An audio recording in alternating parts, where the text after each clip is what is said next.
Manila has a major problem, one that every Filipino knows all too well.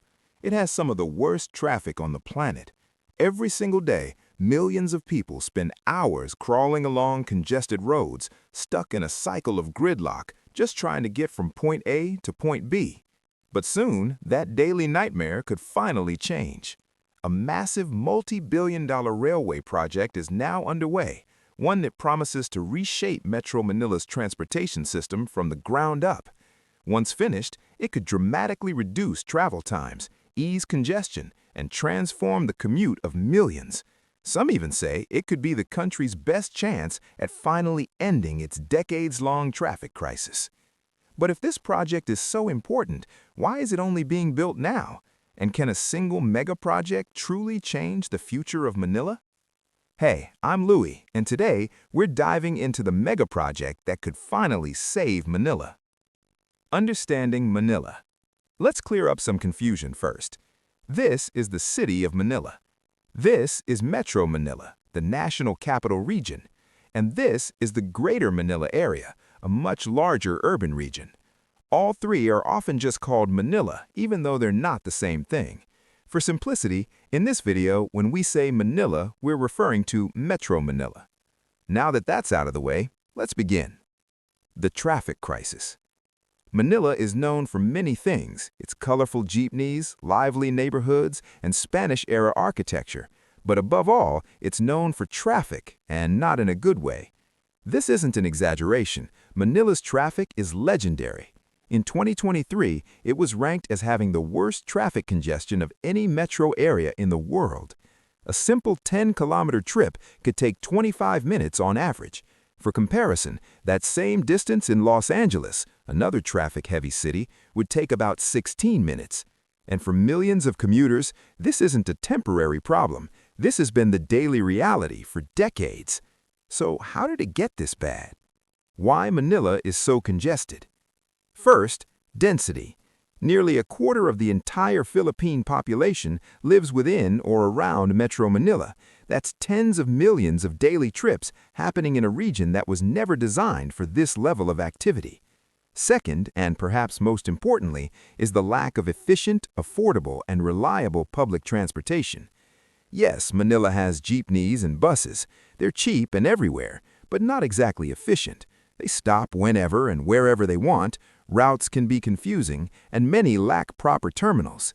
As for rail, Manila does have several metro lines, but most are old, overcrowded, and prone to breakdowns. Riding during rush hour feels less like commuting and more like a survival challenge, made worse by the sweltering tropical heat. So what do people do? Those who can afford it buy cars or motorcycles. But there's a problem. These vehicles carry only about 30% of total daily trips, yet they take up 80% of the road space.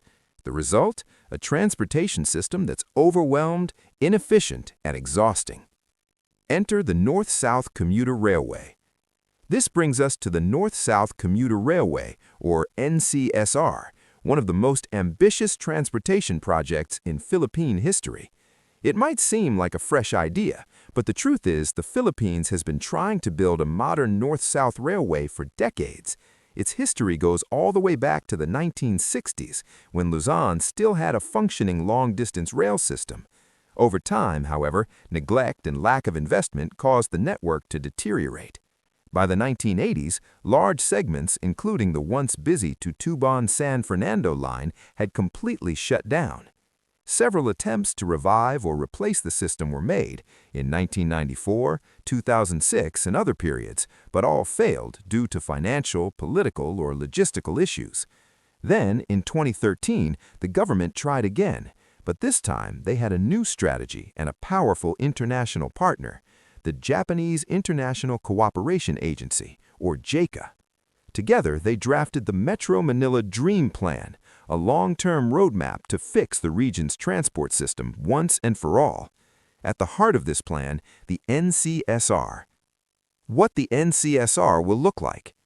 The NCSR will be a 147-kilometer-long railway line running from New Clark City in the north, through Manila, and down to Calamba, Laguna in the south.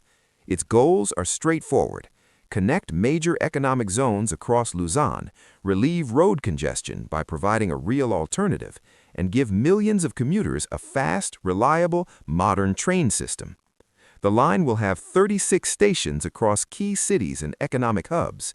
Trains will run on standard-gauge, fully electrified tracks, far more efficient and reliable than the old diesel systems. Express services will reach speeds of up to 160 kilometers per hour, cutting a Calamba trip from 4 to 5 hours to under 2 hours. Most of the line will be built on elevated viaducts, especially in urban areas, which helps minimize disruptions and speeds up construction. The entire project is expected to cost over $15 billion. Construction progress. The NCSR is being built in 3 major phases.